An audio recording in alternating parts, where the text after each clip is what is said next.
इसी को खा कर पूरा करो, नहीं तो मिलेगा भी नहीं। इतना बहुत फेंकना है बाहर, जो कुछ निकालो जो तो तुम खा, तो खाएगी नहीं, वो खाएगी, इसको कुछ देना पड़े, तो बात सही ज्यादा है।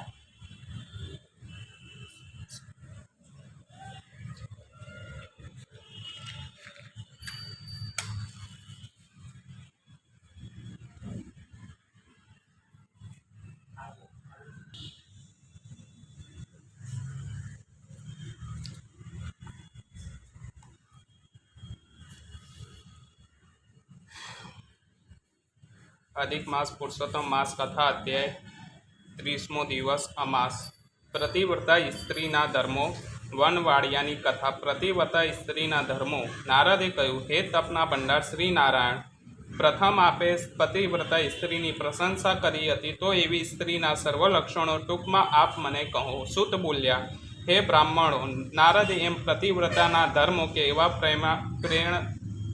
પ્રેરણા કરી ત્યારે પુનારતન મુનિ શ્રી નારાયણ પોતે નીચે પ્રમાણે પ્રતિવ્રતાના સર્વ લક્ષણો કહેવા લાગ્યા. શ્રી નારાયણ બોલ્યા, હે નારદ, સતી સ્ત્રીઓનું ઉત્તમ વર્ત હું તમને કહું છું, સાંભળો. પોતાના પતિ કદરૂપો, ખરાબ વર્તનવાળા કે સારા સ્વભાવવાળો, રોગી પિશાચ જેવો, ક્રોધિત, દારૂડિયો, ગરોડો, ચતુરાઈ વિનાનો, મૂંગા, આંધળો, બેરો, ભયંકર, દરિદ્ર, કંજૂસ, નિંદાપાત્ર, કાયર, જુગારી કે પારકી સ્ત્રીઓના લંપટ હોય તો પણ સતી સ્ત્રીએ વાણી, શરીર અને કર્મથી નિરંતર દેવની પીઠે તેની પૂજા કરવી જોઈએ. સર્વ પ્રકારે તેનો આદર સત્કાર કરવો જોઈએ. પણ ઉંમરની જુવાન કે ઘરડી સ્ત્રીએ પણ પોતાના ઘરમાં સ્વતંત્ર રીતે ગણીને પૂછ્યા વિના કોઈ પણ કાર્ય ન કરવું જોઈએ. હંમેશા અહંકાર, કામનાઓ અને ક્રોધોનો ત્યાગ કરી પતિના જ મનને સુખ રાખવું. બીજા કોઈનું મન તેણે સુખ કરવું જ છે જ નહીં. બીજા પુરુષો કે કામ વાસનાની ઈચ્છાથી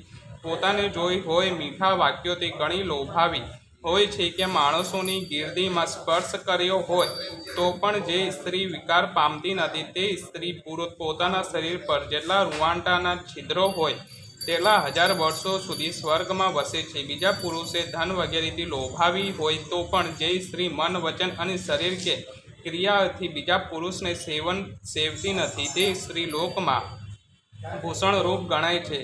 દૂત કે દૂતી દ્વારા બીજાને પ્રાર્થના કરી હોય, બળથી પકડી હોય અથવા વસ્ત્ર વગેરે દ્વારા લલચાવી હોય તો પણ સતી સ્ત્રી પર પુરુષને સેવતી જ નથી. બીજા પુરુષો પોતાની સામે જુએ છતાં તેઓની સામે જુએ નહીં, હસાવે છતાં પણ હસે નહીં અને બોલાવે છતાં પણ બોલે નહીં તે સ્ત્રી ઉત્તમ લક્ષણોવાળી સતી કહેવાય છે. પોતે રૂપ તથા યૌવનથી યુક્ત હોય તેવા, ગાવામાં, નૃત્ય કરવામાં અત્યંત ચતુર હોય તો પણ પોતાને લાયક તેવા પુરુષને કોઈ જોઈ સતી સ્ત્રી વિકાર પામતી નથી. જે સ્ત્રી અત્યંત રૂપાળા, જુવાન, સુંદર અને કામાંતુર સ્ત્રીઓને પ્રિય થઈ પડતા એવા પણ પર પુરુષને કદી ઈચ્છતી નથી તે મહાસતી જણાવી.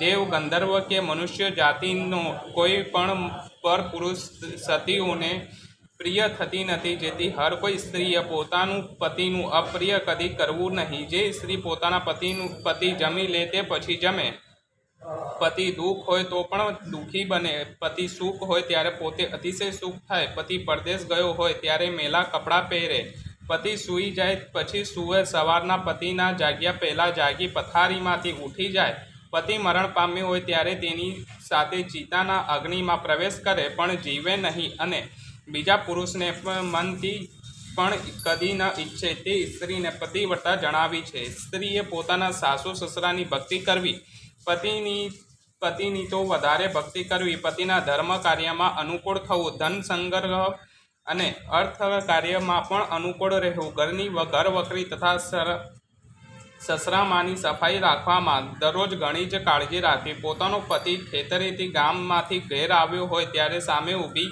થઈ જઈને આસન તથા જળ આપી સત્કાર કરો, હંમેશા મોઢું પ્રસન્ન રાખવું, બરાબર યોગ્ય સમયે પતિને ભોજન આપવું, પોતાના પતિને જમતો હોય તે વખતે કંઈ પણ અપ્રિય વચન કદી ન બોલવું અને ઘરમાં મુખ્ય ગણાતી પત્નીએ આસન ભોજન દાન સન્માન અને પ્રિય ભાષણ કરવામાં હંમેશા ચતુર થવું. ઘરના ખર્ચ માટે પોતાના પતિએ જે દ્રવ્ય આપ્યું હોય તેમાંથી ઘરનું સઘળું કાર્ય બુદ્ધિપૂર્વક પતાવી લઈ સ્ત્રીએ કંઈક પણ બચાવવું જોઈએ, પરંતુ દાન કરવા માટે પતિએ જે દ્રવ્ય આપ્યું હોય તેમાંથી લોભ કરીને કંઈ પણ પોતાની પાસે છાનું રાખવું નહીં. તેમજ પતિની આજ્ઞા વિના પોતાના સગા વહાલાને પણ કંઈ છાનું આપી દેવું નહીં. સતી સ્ત્રીએ બીજા સાથે વાતચીત, અસંતોષ, બીજાઓની વેપારની વાતો, ખૂબ હસવાનું, અતિશય રોષ તથા ક્રોધનું સંપૂર્ણ ત્યાગ કરો. પોતાનો પતિ જે પદાર્થ પીતો હોય તે ખાતો હોય ન હોય તે સર્વ પદાર્થોને સતી સ્ત્રીએ ત્યાગ કરવો. તેલ ચોવાડો, સ્નાન, શરીરનું મર્દન વગેરે ક્રિયાથી દાંતોની સફાઈ એ બધું સતી સ્ત્રી પોતાના પતિને સુખ રાખવા માટે જ કરે છે. હે મુનિ, ત્રેતાયુગમાંથી માડી સ્ત્રીઓને મહિને મહિને ઋતુકાળ રજસ્વલા પણ આબ છેડે આવે છે. તે વખતે પણ 3 દિવસથી નાહીને ઘરના કામકાજ માટે શુદ્ધ ગણાય છે. રજો ધર્મ પામેલા રજસ્વલા સ્ત્રી પહેલા દિવસે ચાંડીલીની ગણાય છે, બીજા દિવસે બ્રહ્મ હત્યાવાળી મનાય છે, ત્રીજા દિવસે ધોબણ ગણાય છે અને ચોથા દિવસે શુદ્ધ થાય છે. રજસ્વલા સ્ત્રીએ સ્નાન, શૌચ, શુદ્ધિ, ગાવું, રડવું, હસવું, વાહન પર બેસવું, અજાણા આજવું, જુગાર, ચંદાનાદિનું વેલીપન, ખાસ કરીને દિવસે ઊંઘવાનું, દાંતણ, મૈથુન, મન વચનથી દેવોનું પૂજન તથા દેવોને નમસ્કાર એ બધું છોડી દેવું. તેમજ બીજી રજસ્વલા સ્ત્રીએ અડકવું નહીં, તેવી સ્ત્રી સાથે બોલાવવું પણ નહીં. 3 દિવસ સુધી પોતાનું મોઢું કોઈને બતાવવું પણ નહીં. સ્નાન કરી શુદ્ધિ તથા કોઈને પણ પોતાનું વાક્ય પણ સાંભળવું નહીં. કોઈ સાથે વાતચીત કરવી નહીં. નાહીને પણ પરપુરુષને જોવો નહીં, પણ સૂર્યનારાયણના દર્શન કરવું અને તે પછી દર્ભનું સ્પર્શ પામેલાનું જળ પીવું. દેહ શુદ્ધિ માટે કેવળ પંચગવ્ય એટલે ગાયનું છાણ, મૂત્ર, દૂધ, દહીં, ઘીનું મિશ્રણ કે દૂધ પીવું. આ ઉપદેશ પ્રમાણે ઉત્તમ સ્ત્રીએ કાળજીથી રીતે વર્તવું જોઈએ. સ્ત્રી જો સગર્ભમાં થઈ જોઈ હોય તો તે વખતે તેણીની નિયમો પાળવા તત્પર રહેવું, શણગાર જરી રાખવા અત્યંત સાવધાન રહેવું, પતિનું પ્રિય અને તથા હિત કરવા તત્પર રહેવું, મોઢું પ્રસન્ન રાખવું, પોતાના ધર્મમાં પરાયણ રહેવું, પવિત્ર રહેવું તથા શરીરનું રક્ષણ કરવું, સારા દાગીના પહેરી રાખવા, વાસ્તુ પૂજા તત્પર રહેવું, ખરાબ સ્ત્રીઓ સાથે વાતચીત કરવી નહીં, સુપડાનું વહાલું વાયુ લેવું નહીં, જેના છોકરા જીવતા ન હોય તેવી સ્ત્રીનો સંગ કરવો નહીં, પારકી રસોઈ ખાવી નહીં, સુંદર રહેવું, બિહામણા કોઈ પદાર્થ જોવો નહીં, ભયંકર તથા સાંભળવી નહીં, ભારે કે ઘણો ગરમ ખોરાક ખાવો નહીં અને અપચો થાય દેવો નહીં. આ રીતે જો બરાબર વર્તતો તે પવિત્ર સ્ત્રી ઉત્તમ પુત્ર પ્રાપ્ત કરે છે. પણ એથી જો ઉલટી રીતે વર્તતો ગર્ભ પડી જવાનો સંભવ રહે છે અથવા પેટમાં જ ગર્ભ થંભી જાય છે, છોડ રૂપે જામી વાંછિયાપણું કરાવે છે, પોતાની શોક્ય પોતાના કરતાં ઓછા ગુણવાળી હોય તો પણ કદી તેની નિંદા કરવી નહીં. પરસ્પર ઈર્ષા કે અપ્રીતિને ઉત્પન્ન થયેલો દ્વેષ ચાલુ હોય તો પણ શોક્યો કે એકબીજાને અપ્રિય અથવા ખરાબ કરવું નહીં. હર કોઈ પતિવાળી સ્ત્રીએ બીજાના નામો ગાવા નહીં કે બીજાનું વર્ણન કરવું પણ નહીં. તેમજ પોતાના પતિથી દૂર રહેવું નહીં, પણ પતિની પાસે રહેવું. પોતાનો પતિ જે ઠેકાણે રહેવાનું કહે તે જ ત્યાં જ પત્નીએ સામે રહેવું. પોતાની ઈચ્છા પ્રમાણે દિશાઓમાં જોયું કરવું નહીં.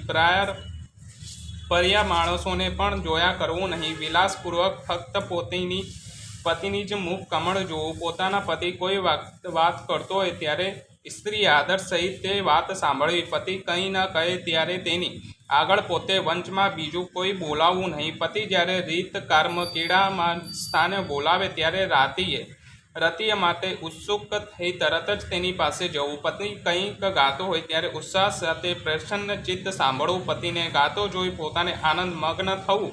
પતિની આગળ કંટાળા સાથે વ્યર્થ ચિત્તે કદી ન રહેવું. પતિ કજિયાળો અથવા કંકાસ કરતો હોય તો પણ સ્ત્રીએ તેની સાથે કજિયાનો કંકાસ કરવો નહીં. પતિએ તિરસ્કાર કર્યો હોય, પોતાની નિંદા કરી હોય, ખૂબ માર માર્યો અથવા પીડા ઉપજાવી હોય તો પણ પતિવ્રતા સ્ત્રીએ ભય જોડીને પ્રેમપૂર્વક તેને ગળે વળવી પડવું. પતિની સામે ઊંચેથી રડવું નહીં. નિંદા ગાળો તથા ના શબ્દો બોલવા નહીં. હર કોઈ સ્ત્રીએ પોતાના ઘરની બહાર કદી નાસી ન જવું. પોતાના સગા સંબંધીઓને ઘેર કંઈ ઉત્સવ આદિ પ્રસંગ હોય ત્યારે તેને ઘેર જવું, પણ પતિની આજ્ઞા મેળવી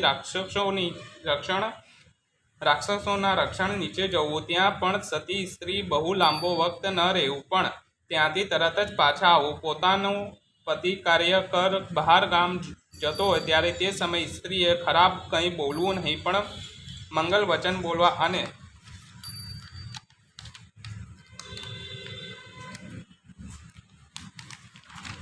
અને જતા અટકાવવું નહીં, અને તે વખતે રડવું પણ નહીં. પતિ પરદેશ ગયો ત્યારે સ્ત્રીએ શરીર પર તેલ ચોળવું નહીં. કેવળ જીવનની રક્ષા માટે નિંદા ન થાય એવું જ કર્મ કરવું. હંમેશા સસુ સસરા પાસે જ નિદ્રા લેવી, બીજે ક્યાંય સૂવું નહીં. દરરોજ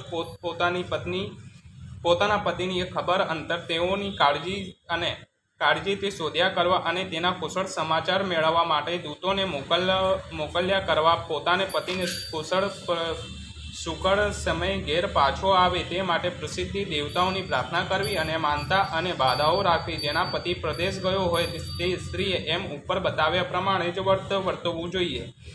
ઉપરાંત શરીરની બહુ સફાઈ કરવી નહીં, મેલા વસ્ત્રો પહેરવા, તિલક કરવું નહીં, અજાણા આજવું નહીં, સુગંધી પદાર્થો તથા પુષ્પમાળાઓ છોડી દેવી, નખ વાળ ઉતારવા નહીં અને દાંતની ઝાંઝી સફાઈ કરવી નહીં. મોટેથી હસવું, બીજાઓ સાથે ઠાઠા મસ્કરી કરવી, પરપુરુષોની ચેષ્ટાઓમાં વિચાર કરવો, પોતાની ઈચ્છા પ્રમાણે ભટક્યા કરવું, પરપુરુષોની શરીરનું સ્પર્શ કરવું, એક વસ્ત્ર પહેરીને ફાયદા કરવું, શરમ છોડીને દેવીને મરજી પ્રમાણે વર્તવું. આ બધા હર કોઈ સ્ત્રીના દોષો કહેવાયા છે અને તે કાયમ દુઃખીદાયી છે. સ્ત્રીએ ઘરના કામથી પરવારી શરીરે હળદર લગાવી, સ્વચ્છ જળથી સ્નાન કરી, ઉજ્જવળ શણગાર ધારણ કરી, તે પછી વિકસિત પ્રફુલ્લ મુખ કમળ રાખતી હસતા મોએ પતિની પાસે જવું. આવું નારી વર્તન મન વચન અને કાયાથી સ્ત્રીએ ખાસા જણાવવું. જે વખતે પતિ બોલાવે ત્યારે ઘરના કામ પડતા મૂકી જલ્દી પતિ પાસે જવું અને હે સ્વામી, આપ મને કેમ બોલાવી છે, કૃપા કરી યાજ્ઞા કરો એમ કહેવું. બારણામાં ઘણી વાર ઊભા રહેવું નહીં કે બહુ બેસવું નહીં. પતિએ આપેલી કોઈ વસ્તુ બીજાને કદી આપવી નહીં અને એનું પતિનું એઠું અન્ન ફળ વગેરે જે કંઈ હોય તે આ તો મહાપ્રસાદ છે એમ કહીને પ્રિય ગણી નિરંતર આનંદથી સ્ત્રીએ ખાઈ જવું. પોતાનો પતિ સુખેથી સૂતો હોય, બેઠો હોય અને ઈચ્છા અનુસાર રમતો હોય ત્યારે ઉતાવળના કામ માટે પણ તેનું કદી ઉઠાડવું નહીં. એકલાય ક્યાંય જવું નહીં, વસ્ત્ર વિના નાહવું નહીં. અને જે સ્ત્રી પોતાના ધણીનો દ્વેષ કરતી હોય તેને કદી આદરમાન દેવું નહીં. હાડણીઓ સંભાળવું, ગાગર, ઘંટી, યંત્ર કે ઉબરા પર સતી સ્ત્રીએ કદી બેસવું નહીં. જે સ્ત્રીએ તીર્થ સ્નાન કરવાની ઈચ્છા થાય તેણે પોતાના પતિના પગ ધોઈને તેને પાણી પી જવું. જેમ કે સ્ત્રીએ પોતાના પતિને જ શંકર અને વિષ્ણુ પણ અધિક છે. જે સ્ત્રી પોતાના પતિની યાજ્ઞા ન માનતી અને વ્રત ઉપવાસ તથા નિયમ કરે છે તે પોતાના પતિને આયુષ્યને હરે છે અને મર્યા પછી નરકમાં જાય છે. તે સ્ત્રી પોતાનો પતિ કંઈ કહે ત્યારે ક્રોધ કરી શામાં જવાબ દે છે. તે માર્યા પછી ગામડામાં કૂતરી અથવા વેરાન જંગલમાં શિયાળવી થાય છે. સ્ત્રીઓ માટે શ્રેષ્ઠ નિયમ કયો છે કે હર કોઈ સ્ત્રીએ પોતાના પતિના પગની સદા પૂજા કર્યા પછી જ જમવું જોઈએ. જે સ્ત્રી પોતાના પતિને છોડી મિષ્ટાન જમે છે તે મર્યા પછી ઝાડની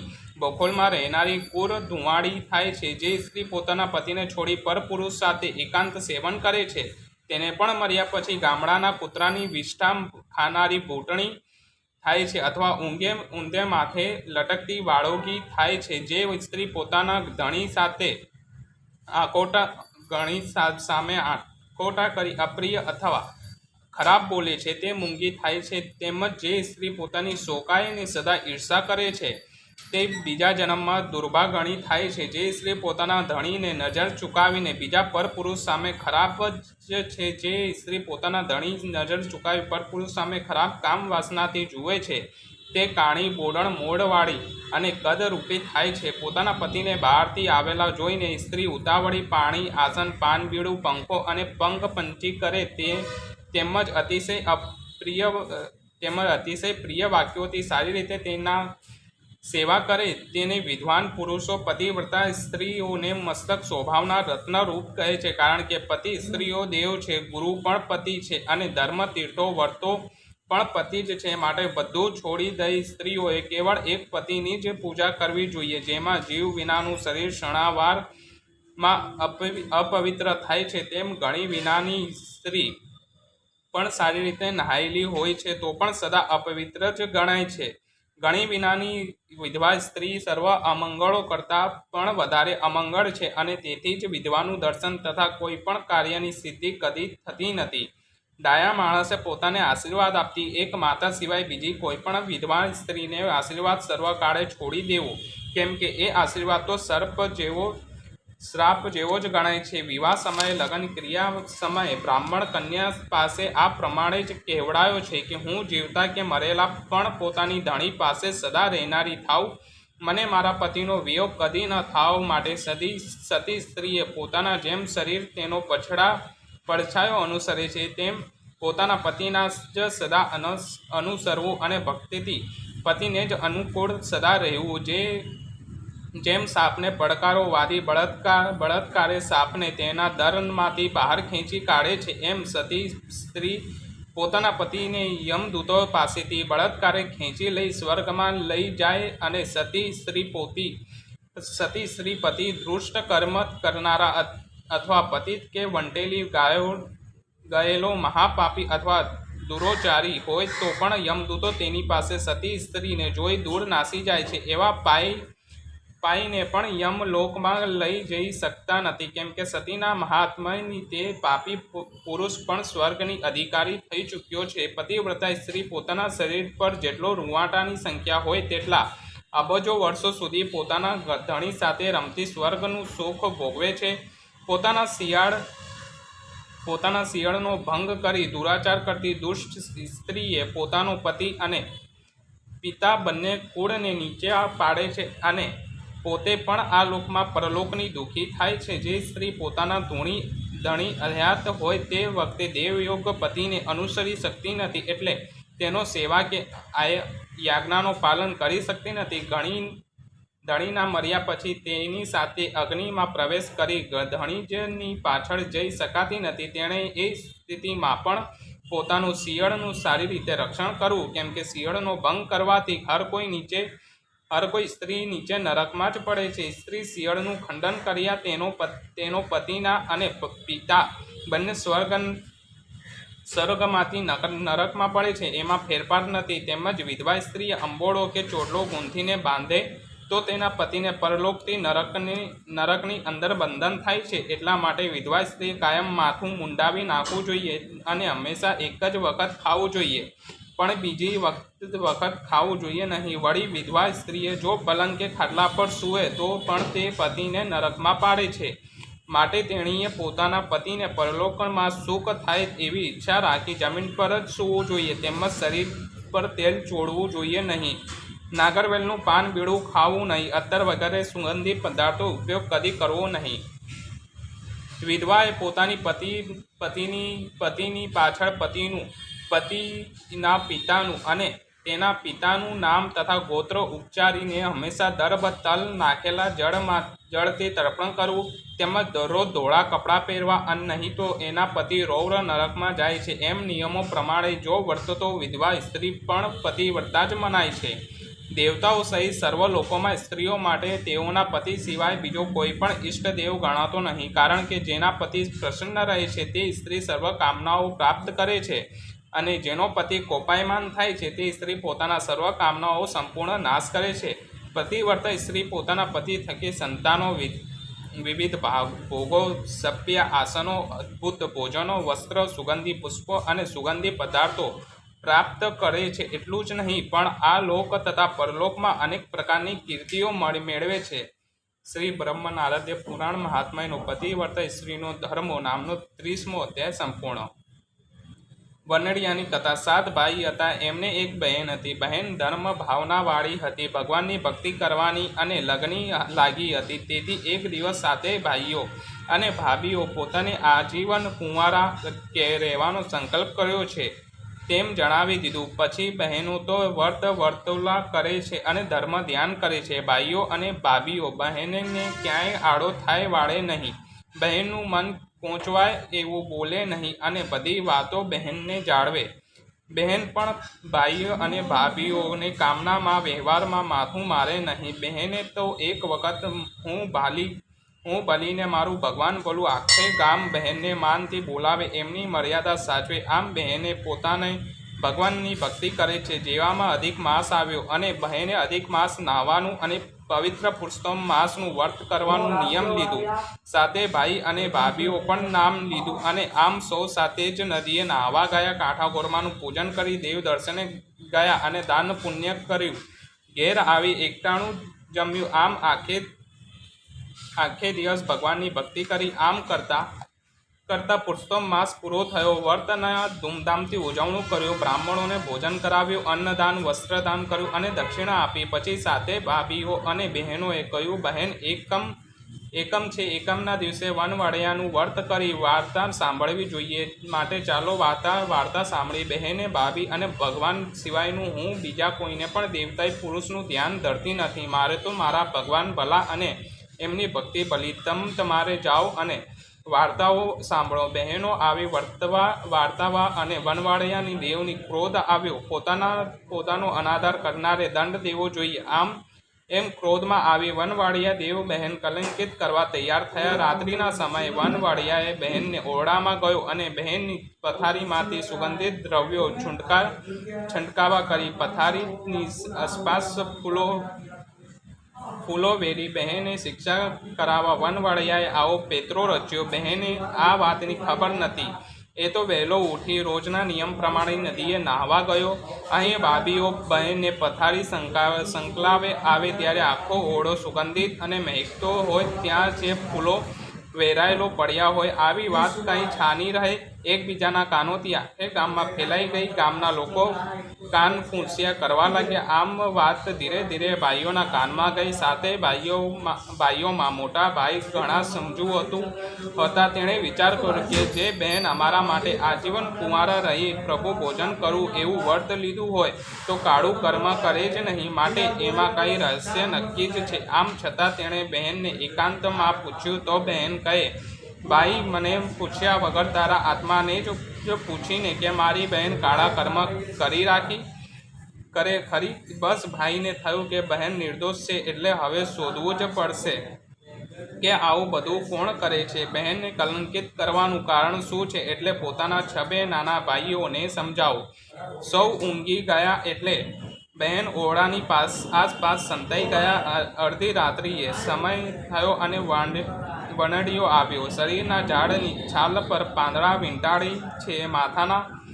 માથાના વાળ છીંતરા જેવા લાંબા વાળ રાખે છે. બાબરા ભૂતો જેવા અસલ લાગે છે. બહેનના ઓરડાની બારી ખુલ્લી હતી. તેમાં થઈ અંદર ગયો અને બહેનને પથારીમાં સુગંધિત દ્રવ્યોને છંટકાવ કર્યો. એવામાં ફૂલો વેર્યા. આખો ઓરડો સુગંધિત અને મધમધાવા લાગ્યો. ભાઈઓએ ખાતરી થઈ કે કંઈ ચોક્કસ પેલો જીંથરીઓ અંદર ગયો છે અને એના જ આ બધા કારસ્તાન છે. બહેન નિર્દોષ છે. તરત સાથે ભાઈઓ ઊભા થઈને 3 બારી પાસે ઊભા રહ્યા. 4 ભાઈઓ દરવાજા તોડી અંદર ગયા અને વનડિયાને લલકાર્યો અને ઊભો રહે છે. કોણ છે તું? મને આ કારણ વગર મારી બહેન કલંકિત કરાવવાનું કપટ કરે છે. જવાબ આપ, નહીં તો મર્યો જ સમજ. વનડીઓ કહે, સાંભળો, આમ મને ડરાવવાનો વ્યર્થ પ્રયત્ન ના કરો. હું વનનો દેવ વનડીઓ મારું નામ. તમારી બહેનનો મારો અનાદર કર્યો તેથી હું તેને કંડળું છું. ભાઈ કહે, તારો અનાદર? વનડીઓ કહે, હા, તમારી બહેને અધિક માસનું વ્રત કર્યું હતું અને કોઈ ભાવિક અધિક માસનું વ્રત કરી ઉજવણું કરે ત્યારે પછી એકમનો દિવસ મારું પૂજન અર્ચન કરે ને મારી કથા વાર્તા વાંચે, સાંભળે અને મારા નામની એક સમયે જમીન એકટાણું કરે. પરંતુ મારી બહેન મારો અનાદર કરી કથા વાર્તા સાંભળી નહીં અને મારું પૂજન પણ કર્યું નહીં. તેથી હું તેને કંડળું છું. મોટા ભાઈ કહે, વનડિયા દેવ, તમે તો દેવ કહેવાઓ છો. દેવે તો વિશાળ હૃદય ક્ષમા યાચના રાખવી જોઈએ. ક્રોધ કરી નિર્દોષને આમ કંડળવાનો અર્થ શું? અજાણપણે તમારે અનાદર થયો હોય તો કોઈપણ રીતે જણાવી કે ભૂલને સુધારી જોઈએ. નિર્દોષ અને અજાણને દંડ દેવાય. અજાણ્યા અને આંધળા બરાબર કહેવાય. માટે તમે જે કોઈ ઉપાય બતાવ્યો જેથી તમને હર્ષ થાય અને બહેન ઉપરથી કલંક ધોવાય. વનડીઓ કહે, ઉપાય છે તમારી બહેન વહુ વાળને આપે, પૂરી પાડવાને આપે, લાડુ લહેરને આપે, રોટલા રંકને આપે, પછી પણ મારું પૂજન કરી કથા વાર્તા સાંભળી એક સમયે જંપીને એકટાણું કરે તો માથેનું આડ ઉતરી જાય. મોટો ભાઈ કહે, તમે ઉપાય બતાવો તે પ્રમાણે મારી બહેન કરશે, પરંતુ અમને કેમ ખબર પડે કે બહેન ઉપરથી લાગેલું કલંક ગયું છે? બહેન નિર્દોષ છે. વનડીઓ કહે, હા, એનો પણ ઉપાય છે. નગરના નગર શેઠ મોટી વાવ ગળાવે છે. વાવ ઘણે ઊંડે સુધી ગાળવા છતાં પાણી આવશે નહીં. બ્રાહ્મણોના કહેવાથી જો કોઈ નિષ્કલંક હોય, પવિત્ર સ્ત્રી હોય અને ભગવાન પુરુષોત્તમરાયનું સ્મરણ કરી પોતાને હાથે જળ ભરેલા કળશ વાવમાં પધરાવશે તો જ પાણી આવશે. આમ કહેવાથી નગર શેઠ નગરમાં ઠંટારે પીટવાશે અને ત્યારે તમારી બહેન જળ ભરેલો કળશ વાવમાં પધરાવે તો તેના ઉપર લાગેલું કલંક નિર્મૂળ થશે. અને આમ કહી વનડીઓ ઉડી ગયો. બીજા દિવસે બહેનને ભાઈઓ બધી વાત કરી અને એ જ પ્રમાણે બહેને વનડિયાની કથા વાર્તા કરી એકટાણું કર્યું. આ બાજુ નગર શેઠ બ્રાહ્મણોને પૂછ્યું કે વાવને આટલી બધી ઊંડી કર્યા છતાંય પાણી આવતું નથી. બ્રાહ્મણે કહ્યું, કોઈ પવિત્ર સ્ત્રી જેનું જીવતર નિષ્કલંક હોય એ જો જળ ભરેલો કળશ પોતાને હાથમાં વાવ પધરાવે તો જ પાણી આવવાની ઉપર ચડશે. નગર શેઠે નગરમાં ઢંઢોરો પીટાવ્યો. ઢંઢોરાનું સાંભળી સાતે ભાઈઓ બહેનને લઈ નગર શેઠ પાસે આવ્યા. બધી વાત કરી છે. પછી તો બહેને ભગવાન પુરુષોત્તમરાયજીનું નામનું સ્મરણ કરી જળ ભરેલો કળશ વાવમાં પધરાવ્યો છે અને જ્યાં કળશ પધરાવ્યો ત્યાં ખડખડ કરતા જ પાણી વાવ ઉપર ચડી આવ્યો.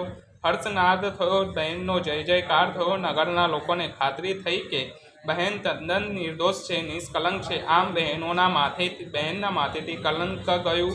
ભાઈઓએ વનડિયા દેવને હાથ જોડીને વિનંતી કરી, વનડિયા, તું વનડિયામાં મારી બહેનને કંડીશમાં કલંક કૂંઠા લગાડીશમાં, ખોટા વહેમ જગાડીશમાં, વન વગડે તારો વાસ ના આપીશ તો નિર્દોષના ત્રાસ. આમ બહેનના વર્ત ફળ્યા છે. માથેથી સંકટ ગયું છે. સંતોષાઈ બાઈને બહેન બોલ્યા છે, વર્ત ફળ્યા ને સંકટ ગયા. પુરુષોત્તમ વર્ત કરશે જે નરનાર સુખ સંપત્તિ પામે અપાર.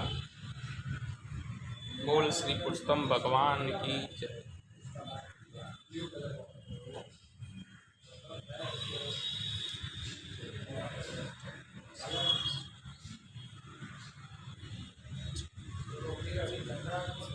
बोल दिया, बता तो दिया, जो सीख का व्यवस्था बोल दिया हूँ, आया था मेरे को पहले आवाज दिया तो मेरे को मंदिर में सेवा करना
तब जाएगा पढ़ा नहीं चलता